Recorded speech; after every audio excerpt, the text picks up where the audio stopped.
Let's stop pretending that wars are won by bravery alone. Actually, scratch that. Bravery is cheap. History books love to focus on the smoke of the cannons and the strategic genius of the generals, but they're fundamentally missing the point. Most people think history is written in blood, but it's actually written in ink, specifically on the bottom of high-interest loan agreements.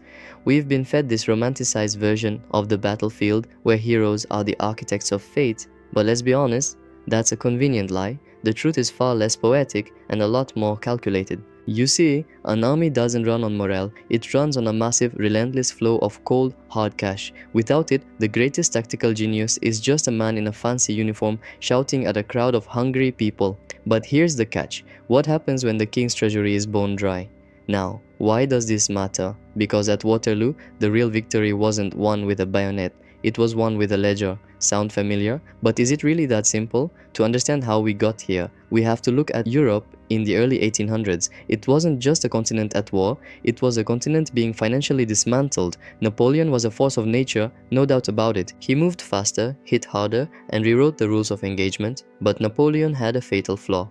Actually, let me rephrase that. He had a blind spot the size of a continent. He believed that war should pay for itself. His strategy was simple: conquer a territory, pillage its resources, and use that loot to fund the next march. It sounds efficient, right? Well, it's not. It's a predatory model that relies on constant expansion. The moment you stop winning, the money stops flowing. Now, why does this matter? Because across the water, Britain was playing a much more sophisticated game. They didn't have the massive land armies of the French, but they had something far more dangerous: the city of London. While Napoleon was relying on the spoils of war, the British were perfecting the art of sovereign debt. They were borrowing from the future to pay for the present. But here's the catch, and it's a big one. You can't pay a soldier in Spain with a promissory note from a London bank. You need gold. Real, heavy, physical gold. By 1813, Britain was in a nightmare scenario. They were winning the battles, but Wellington's troops were literally on the verge of mutiny because they hadn't been paid in months.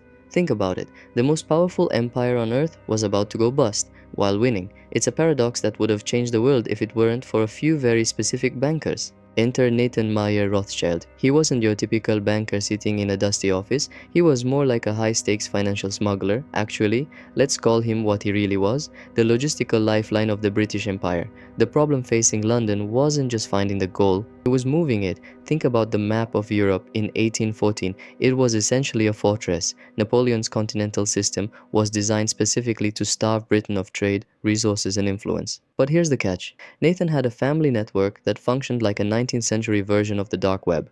With brothers strategically stationed in Paris, Vienna, and Naples, the Rothschilds created a shadow banking system that ignored national borders. It gets even crazier. Nathan wasn't just sending letters of credit, he was physically moving massive amounts of bullion right under the noses of the French authorities.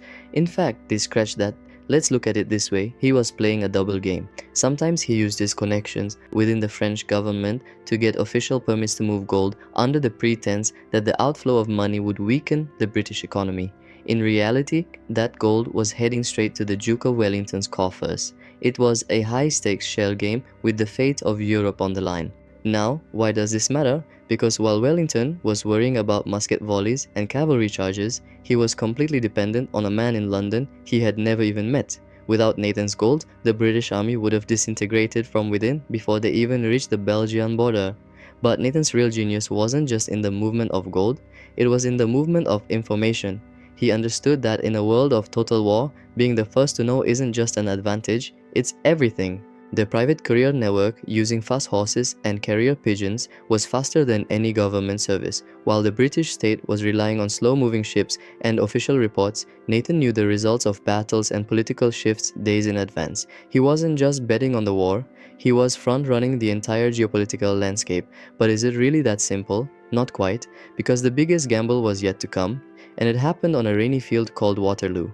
Now, this is where the legend usually takes over. You've probably heard the dramatic tale of Nathan Rothschild standing in the shadows of the London Stock Exchange, looking depressed and selling everything he owned to trick the market into thinking Britain had lost.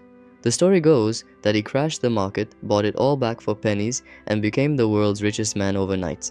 It's a great story for a movie, but let's be honest, it's almost certainly total fiction. Actually, let me rephrase that. The truth is much more sophisticated and frankly, much more terrifying for anyone who values national sovereignty. Nathan didn't need to pull a cheap stunt. He had something much better, a 24-hour lead on the official government careers.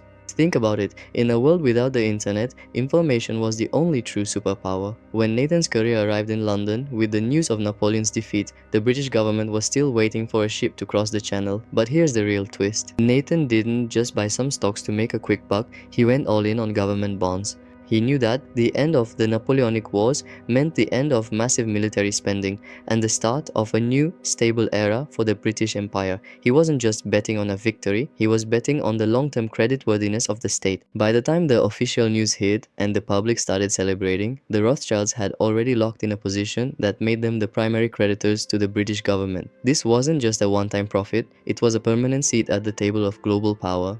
It gets even crazier when you realize that from that point on, the British state couldn't really afford to ignore the Rothschilds' interests. They had effectively institutionalized the sovereign debt market. Now, why does this matter? Because it marks the exact moment where the center of gravity shifted from the battlefield to the boardroom. The banker didn't just fund the war, he became the architect of the peace.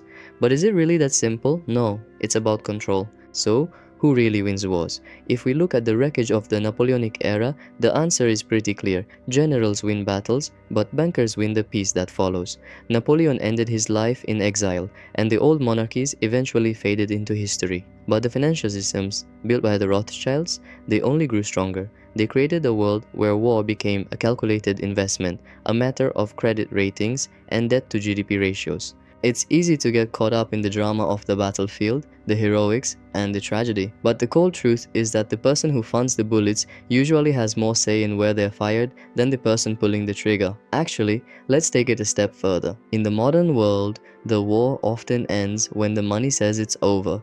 Sound familiar? It should, because we're still living in that world. Today, the weapons have changed, but the fundamental logic remains the same. True power doesn't come from occupying territory, it comes from owning the debt of those who live there. At Waterloo, the smoke cleared to reveal a British victory. But if you look closely at the fine print, you'll see the banker's signature right at the bottom. If you want to understand how financial history repeats itself, subscribe and join our journey.